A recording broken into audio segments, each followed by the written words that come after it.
હાલો મિત્રો, હું છું આબિદ અને આજે આપણે જોવાના છીએ ઇન્ડિયામાં બનેલા એક પાઈ કે તમે આ ફોટામાં જોઈ શકો છો. આ રિંગ આકારનો સિક્કો જે સામાન્ય આપણને બતાવે છે અને ઘણી વખત આપણે જોયેલો હશે. જો મિત્રો એનો ફોટો નજીકથી જોઈ લો. એક પાઈ ઈસ્ટ ઇન્ડિયા કંપનીમાં બનાવેલો હતો. GRVI આ જ્યારે છેલ્લું રાજાનું શાસનકાળ હતું, માની લ્યો કે 1943થી 1947 સુધીમાં આ સિક્કા બનાવવામાં આવ્યા છે. એટલે 43, 44, 45, 46માં નહોતા બનેલા અને 47માં, એટલે 4 વર્ષમાં જે સિક્કા બનેલા છે તે આ રીતના સિક્કાઓ આવે છે. જો મિત્રો, આપણે એની પૂરી જાણકારી અને અત્યારની કિંમત પણ જોઈશું. GRVI 3, 4 લાસ્ટ આ છેલ્લો રાજા હતો. 1947 વખતે આવા સિક્કો હતા. જ્યારે આપણો દેશ આઝાદ થયો એ સમયમાં આવા સિક્કા હતા. આવા સિક્કા એક પાઈ હોય. ઓબર્સ અને રિવર્સ સાઇડ, મેટલ, કોપર, વજન 1.94 ગ્રામ, સાઇઝ 21.4 mm, શેપ સર્ક્યુલર, એટલે એનો આકાર ગોળ. તો ચાલો મિત્રો, મિન્ટની આઈડેન્ટિફિકેશન. આવા જે સિક્કા બનાવવામાં આવ્યા હતા એ 1, 2, 3 ને 4 મિનિટમાં બનાવવામાં આવ્યા હતા. એટલે મિન્ટ એટલે જે સિક્કાનું છાપવાનું કારખાનું હોય એને મિન્ટ કહેવાય, અને ગુજરાતીમાં ટંકશાળ. પેલા છે કલકત્તા. કલકત્તાની ઓળખ એમાં એક પણ મિન્ટ માર્ક ન હોય, એટલે વર્ષની નીચે કાંઈ પણ મિન્ટ માર્ક ન હોય. આ પ્લેન જો વર્ષની નીચે, જો મિત્રો આ વર્ષ લખેલું છે 1945, એની નીચે હાવ પ્લેન હોય અથવા કાંઈ પણ નિશાન ન હોય તો એ કલકત્તામાં બનેલું હોય છે. અથવા એની નીચે ડાયમંડ આકારનું હોય તો એ બોમ્બેમાં બનેલું હોય છે. અને બોમ્બેની 2 હોય નિશાની. બોમ્બેમાં એક ડાયમંડ અને બીજું છે ડોટ. તે પૂરેપૂરું ડોટ એટલે આખો ગોળ આકારનું મીંડું ટપકું. અને લાહોર ત્યારે 1947માં ભારત અને પાકિસ્તાન બંને ભેગા જ હતા. એ સમય પહેલાંની વાત છે. 15 ઓગસ્ટ 1947 પહેલાં જે સિક્કા બનાવવામાં આવતા ત્યારે લાહોરમાં પણ બનતા. એ અત્યારે હાલ પાકિસ્તાનમાં છે. એ વર્ષની હેઠે જો એલ લખેલું હોય તો તે હતા લાહોરના. જોઈ શકો છો મિત્રો, Lahore, letter L, blue dot. બરાબર છે મિત્રો. આ 1945 અથવા 46, 47 જે સિક્કા નીચે એલ લખેલું હોય, કેપિટલમાં એલ, તો તે લાહોરના હતા સિક્કા. એમની પછી આવે છે પ્રેટોરિયા માઇક્રો ડોટ. પ્રેટોરિયા એક વિદેશી કંપની છે, વિદેશમાં પણ બનાવવામાં આવ્યા છે. જ્યારે આ મેટલની કિંમતમાં ખૂબ ઇન્ડિયામાં વધારો હતો, ભાવમાં વધારો હતો અને છાપવાનું પણ વધી જતું.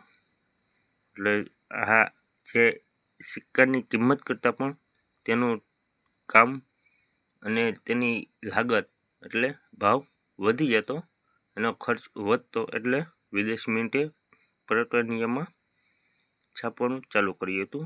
એની નિશાની આવે છે માઇક્રો ડોટ, એટલે હાવ નાના આકારનો ડોટ, એટલે હાવ નાના આકારનું ટપકું. આ જે બોમ્બેની કરતાં જે હાવ નાનો સ્મોલ આકારનો ડોટ હોય તે ડોટ ટપકું. તો ચાલો મિત્રો, હવે આપણે જોઈશું આગળ કે 1943થી કે 1947 સુધીમાં આવા પ્રકારના જેટલા પણ સિક્કા બનેલા છે એનો ભાવ. 1943માં બોમ્બે અને કલકત્તા મિન્ટે બનાવેલા છે. જો બોમ્બે મિન્ટના હોય તો 25થી 75 રૂપિયા અને કલકત્તા મિન્ટના પણ 15થી 75 રૂપિયા લગીનનું છે. તમે જોઈ શકો છો આમાં જે અલગ અલગ કિંમત બતાવવામાં આવી છે તે સિક્કાની કન્ડિશન આધારે હોય છે. એફ એટલે ફાઇન, વીએફ એટલે વેરી ફાઇન, એક્સએફ એટલે એક્સ્ટ્રા ફાઇન, યુએનસી એટલે અનસર્ક્યુલેટેડ કોઈન.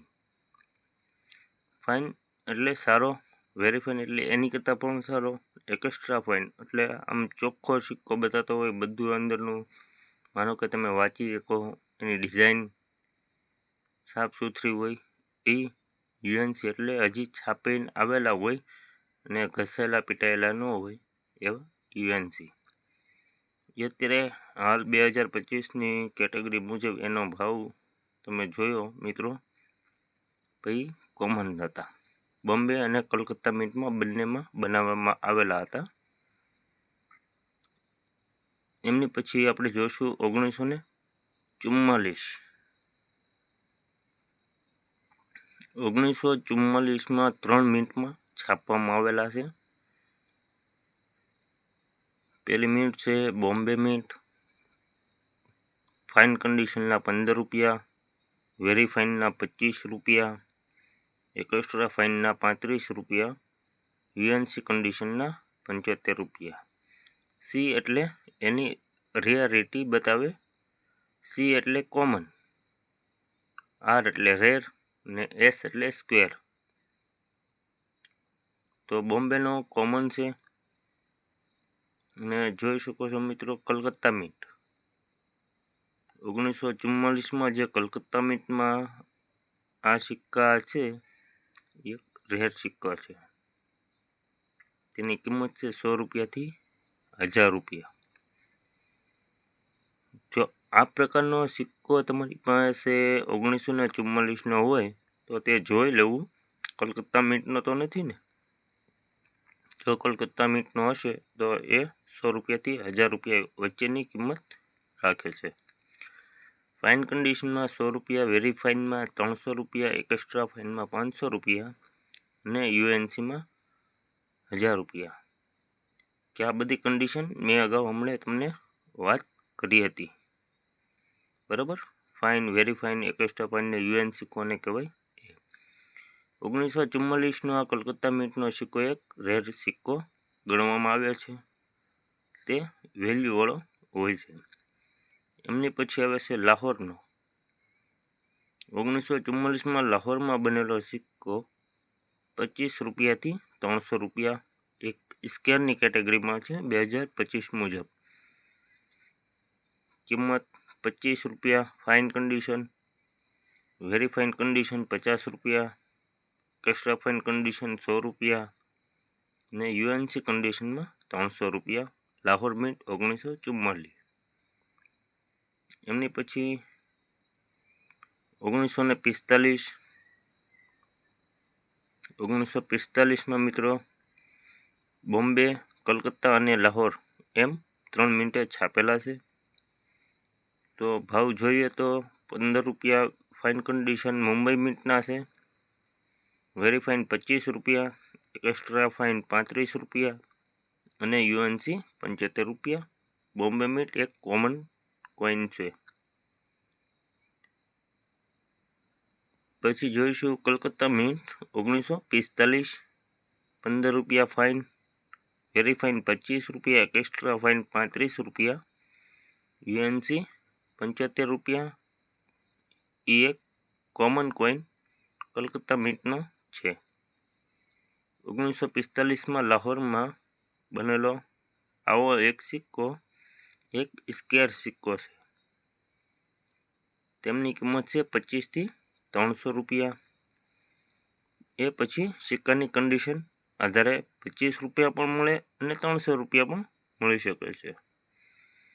જોઈ શકો છો ફાઇન કન્ડિશન 25 રૂપિયા, very fine 50, extra fine 100, UNC 300 રૂપિયા. લાહોર મિન્ટ 1945. એમની પછી આગળ 1946માં સિક્કા નથી બનાવવામાં આવ્યા. એમની પછી છે 1947. જોઈ મિત્રો 1947 એ બે કોમન છે. કલકત્તા અને બોમ્બે મીટર બનાવેલો છે. ભાવ છે ફાઇન કન્ડિશન 15 થી 75 રૂપિયા. બંને મિન્ટનો સરખો સેમ ભાવ છે 15 રૂપિયા. વેરીફાઇન 25 રૂપિયા. એક્સ્ટ્રા ફાઇન 35 રૂપિયા અને યુએનસી 75 રૂપિયા. તો આવા સિક્કાઓ કુલ 4 વર્ષમાં છાપવામાં આવેલા છે. 1943, 1944, 1945 ને 1947. તો આ પ્રકારના જે તમારી પાસે સિક્કા જોવા મળે તો તે રાખવા રેખા છે અને સાચવીને રાખવા. ને એમાં સૌથી મોંઘામાં મોંઘો જે સિક્કો હોય તો 3 સિક્કાઓ છે. 1944 કલકત્તા મિન્ટ, 1944 કલકત્તા મિન્ટ. કલકત્તા મિન્ટની પહેચાન વર્ષની નીચે હાવ પ્લેન એક પણ નિશાની ન હોય તે. 1944માં લાહોર મિન્ટ એ એક સ્કેર કોઈન છે. 25 થી 300 રૂપિયા મળી શકે. ને 1945માં લાહોર મિન્ટનો 25 થી 300 રૂપિયા એક સ્કેર કોઈન છે. આજે 4 વર્ષમાં બનેલા સિક્કાઓમાં એક રેર અને 2 સ્કેર કોઈન જોવા મળે છે. તો મિત્રો આજનો વિડીયો બસ એટલો. અને હવે આવતો વિડીયો આપણે બનાવશું આના ઉપર હાફ આના, એટલે 1 આનાનો અડધો ભાગ. તો મિત્રો જો આ વિડીયો તમને અમારો પસંદ આવ્યો હોય તો અમારી ચેનલને સબસ્ક્રાઈબ કરજો, લાઈક કરજો અને શેર કરજો કે જેથી કરી સૌથી પહેલાં વિડીયો અમારો તમારી પાસે પહોંચી શકે. અને મિત્રો જો અમને 1 લાઈક તમે કરશો તો અમને થોડીક મોટિવેશન મળશે અને અમે આગળ આવા વિડીયો બનાવી શકશું. અને મિત્રો જો કોઈ પણ સિક્કાનો તમારે ભાવ જાણવો હોય અથવા તમને આમાં એવું હોય કે અમારી પાસે આ સિક્કો છે તમારો વિડીયો નથી આવ્યો, બરાબર, તો આના માટે વિડીયો બનાવશો. અને આ વિડીયોની કોમેન્ટમાં તમે જે પણ કાંઈ સિક્કાનો ભાવ પૂછવા માંગો છો તો સિક્કાનું વર્ષ, એનું મિન્ટ માર્ક, બરાબર, એ લખીને મોકલવું. અને તમારું કયું ગામ, બરાબર, એ પણ લખવું. અને તમારું પૂરું નામ લખવું કે જેથી કરી આવતા વિડીયોમાં અમે તમારું નામ લઈને તમને જવાબ આપી શકીએ વિડીયોના માધ્યમથી. બરાબર છે મિત્રો. તો ચાલો હવે મળશું મિત્રો હવે આગળના વિડીયોમાં કે જે આવશે હાફ આના ઉપર, આનાનો અડધો ભાગ. તો મિત્રો અમારી ચેનલને લાઈક અને સબસ્ક્રાઈબ કરવાનું ચૂકશો નહીં. Thank you.